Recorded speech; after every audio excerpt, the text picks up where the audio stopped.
Welcome to the Catholic Sobriety Podcast Minisode. These shorter episodes provide quick tips and information that you can refer back to when you need it most, so you can achieve and maintain your desired level of sobriety.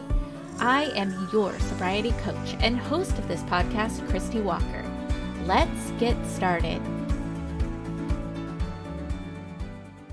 Hey guys, it's so great to be here with you again today. Because this is a mini-sode, I'm just going to jump in with a question that I often get asked by clients and other people who are seeking to drink less or not at all. And that question is, what do I do when I tell a friend or a family member or maybe even a coworker that I have decided to eliminate or reduce the amount of alcohol that I'm consuming for my health, for my physical, mental, emotional, and spiritual health. And they don't quite react the way that I hope that they would. And that can be a negative reaction. That could be kind of like, well, you don't have a drinking problem. They can say all sorts of things that just don't feel very supportive. I don't know what you want them to say, but I'm sure you have something in your mind that you want them to say and they don't say it. And you just kind of walk away feeling like maybe they were judging you. Maybe they just don't get what you're trying to do. And, that happens. What got me thinking about this is that I was scrolling Instagram as I do, and I saw just a post, like a worded post from somebody I follow. And it said, when I say that I'm a Christian, I'm not saying that I think I'm better than you. I'm just trying to be better than who I was. And I love that. And I think that that can be applied to reducing or eliminating alcohol from our lives. We're not saying that we are better than anyone else when we decline a drink or when it comes up like, I've decided to stop drinking for my health.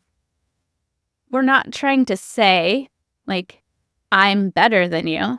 What we're trying to say is, I'm trying to be better than who I was.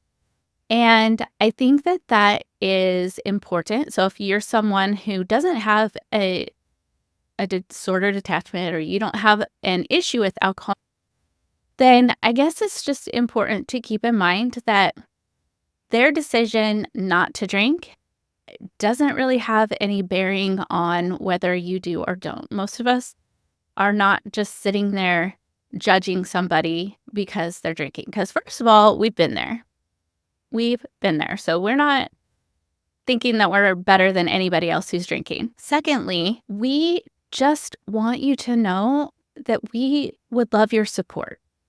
We would love it if maybe instead of offering us a glass of wine, you could say, hey, I have some non-alcoholic wine, or I have some sparkling water. Can I get you that and maybe add a twist of lime? Just something that lets us know, like, I know your goals and I'm here to support you. Anyway, so one of the things that I was thinking of, I tried to think about it. Going back I've had to say no multiple times. I've told people I don't drink. Sometimes I just say, no, thank you. I don't want one. It doesn't really come up sometimes. I'll have people that'll be like, oh, we should go out for a drink. And I'll be like, yeah. And I know that if I go out for a drink with them, I'm going to have something that's non-alcoholic, or I'll think of an excuse not to go out. No, I'll go. But anyway, so how have I been able to manage, and how have other people that I know that are successful in managing other people's expectations, other people's reactions when they're not what we want them to be? How do we kind of deal with that and move on and not feel bad or like we're missing out or that we're being rude? I have people that have told me, if I say no, I feel like I'm being rude. You're not being rude. If you are deathly allergic to peanut butter and someone offers you a peanut butter and jelly sandwich, That's not rude to say, "No, thank you, I don't want peanut butter." I'll die. That's kinda how I am with alcohol, like, "No, thank you, I don't want alcohol, I will die." So and that's not for everybody, that's, in the extreme cases like mine, but you can still decline a drink and not feel rude because it is your body that you're ingesting whatever you want to put in it. Now, we all make choices, right? I don't always eat perfectly healthy. I'm not like a super clean eater all the time. I get my nails done. We all make choices of things that we know are probably not like great for our health. So one of the things that has really, really helped me through all of these years is that I remain very unattached to what another person thinks about what I just said, like declining a drink or letting them know, like, yeah, I don't drink in general. And sometimes they'll ask, like, why? If somebody tells you that they're not drinking, it's really none of your business. You don't need to ask them because maybe they have a serious medical condition that they're not ready to talk about, or maybe they do have alcoholism and they don't want to talk about it. So questioning by saying why isn't like the nicest, most helpful thing. But if somebody does say why, you can always just have something that you say. For me, I'm like, I drank a lifetime of alcohol in my late teens and early 20s, so I'm good. I decided I don't need to have any more of that. But it could be like your health. It could be, I just have more mental clarity. I feel like I'm more productive when I don't drink. I, whatever it is. Say what you want and don't say anything if you don't want to. But the way to get through these situations when people don't react in the way that you would hope or like them to react is to remain unbothered. So if you remain unbothered, you don't react. And if you don't react, then the topic usually kind of drops. So, how do you do that? That sounds easier said than done, right?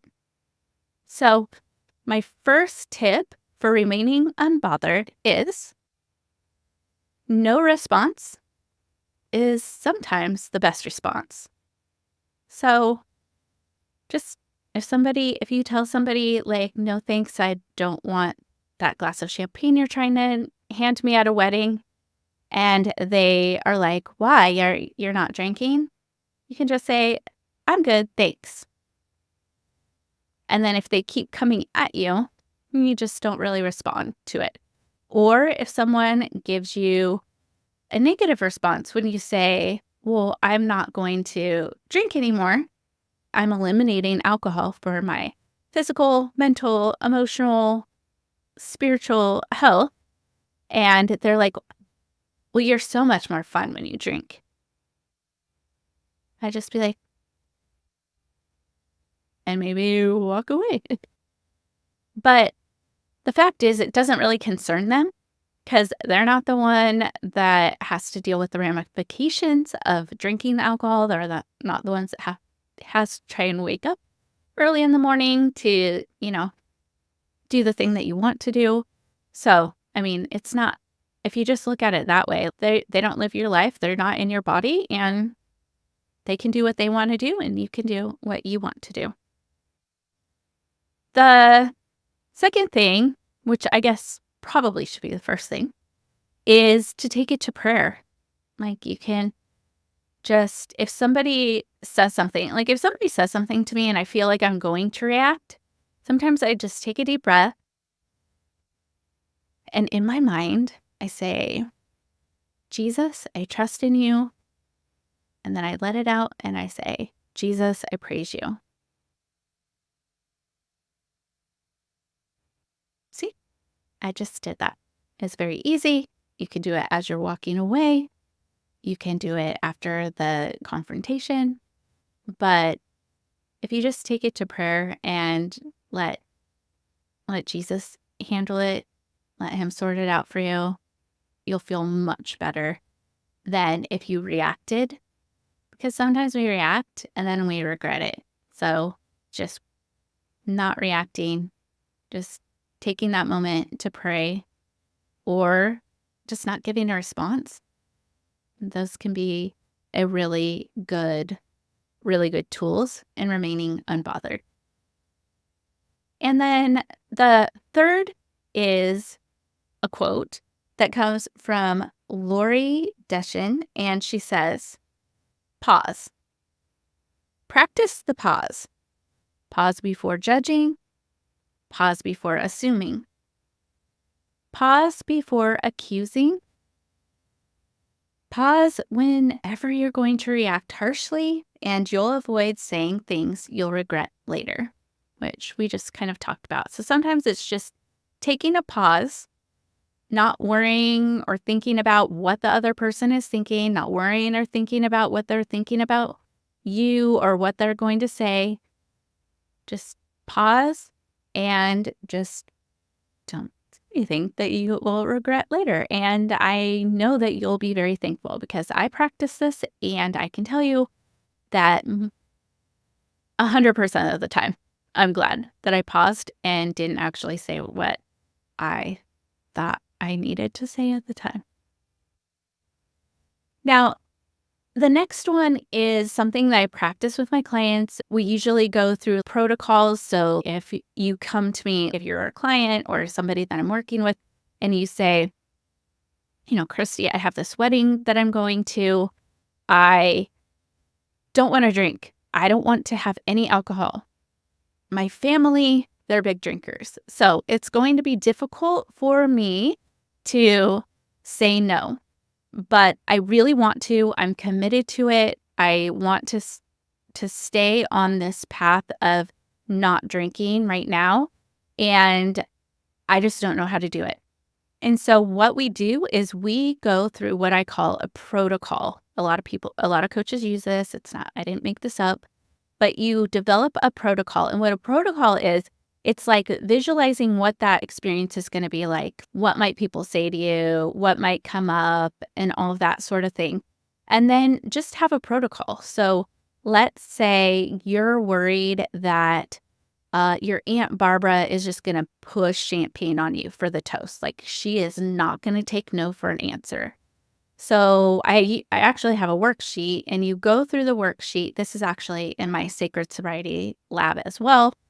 And you go through the worksheet and develop a protocol of all the steps that you can take to kind of diffuse that situation so that you can maintain your goal to drink less. And the great thing is you end up walking away from that situation feeling a lot of peace, and you walk into the situation, like going to the wedding, feeling very equipped and strong to resist those temptations and walk away from the experience feeling really accomplished and knowing that you met your goal. The other thing with this is to visualize. So sometimes people will come to me with a lot of fear of like how people are going to react, what are they going to say, and those types of things. So we just talk about like what would be the worst thing that someone could say or do in that situation.